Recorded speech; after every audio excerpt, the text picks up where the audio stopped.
ज्ञान और विवेक विहीन जो आस्था है वो वैसे ही है जैसे कोई ब्लाइंड हो, उसको जिधर ले जाइए। लेकिन निर्माण के लिए आस्था के साथ ज्ञान और विवेक का संयोग जरूरी है, होता है। देखिए इसमें राष्ट्र निर्माण, इसमें दो अलग अलग चीजें हैं। हर व्यक्ति से विवेक की अपेक्षा करना मेरे ख्याल से बहुत बेमानी है। नहीं, बिल्कुल सही बात कर तो रहे हैं। हम दो पक्ष रखें, एक वो जो आस्था को अपने लोगों तक पहुंचा के संकल्प दिला लें, और दूसरा जो टास्क फोर्स का हिस्सा बन के, क्योंकि हर किसी को सभी 27 फील्ड का नॉलेज होगा ये बहुत मुश्किल है। लिहाजा जो कभी नहीं रहा है, जो जिस फील्ड का ज्ञान रखता है वो उस टास्क फोर्स का हिस्सा बन जाए, तो उतारने के पहले उसे जो हमें उसको रिफाइनमेंट करना है, जो हम कह रहे हैं कि 3 चरण में रिफाइनमेंट होगा, वो रिफाइनमेंट हम अभी कर पाएंगे। नहीं, बिल्कुल ठीक है। क्योंकि देखिए कोई भी चीज आम जनता पर थोपी नहीं जाएगी।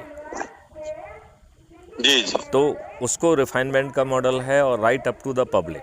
तो पहला अपन कह रहे हैं कि जिन्होंने अपनी ज़िंदगी लगा ली है, सबसे पहले तो उन्हें जो है ना अपने टास्क फोर्स का हिस्सा बनाएं। फिर जो अपने आप को एक्सपर्ट मानते हैं, उन्हें 15 दिन तक लाइव टेलीकास्ट के माध्यम से हम मौका दें। और फिर तीसरा जो है आम पब्लिक, जो आम पब्लिक है जो प्रभावित हो रही है, उसको भी जो है मौका मिले। कम से कम वो कुछ नहीं तो शंकाएं तो बता पाए, और यदि वो कुछ सलाह दे पाते हैं तो उसे भी रिकॉर्ड पे आए और उसे भी आत्मसात किया जाए।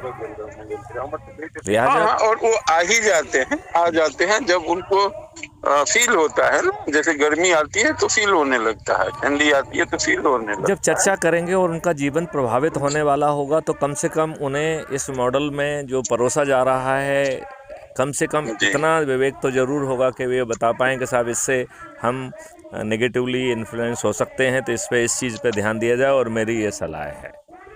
तो इससे और दूसरी जी और सत्य जो होता है ना, वो इंटरनल स्टॉल है, उसको बस जगाने की जरूरत रहती है। लेकिन मैं बहुत मुश्किल पा रहा हूँ, और जो मुझसे बात करते हैं कि हे प्रभु तुम कहाँ थे, हम तो आपको ही तलाश कर रहे थे, और उनसे जो की गई बात है वो अपलोड हो जाती है, इसके बाद वो विलुप्त हो जाते हैं।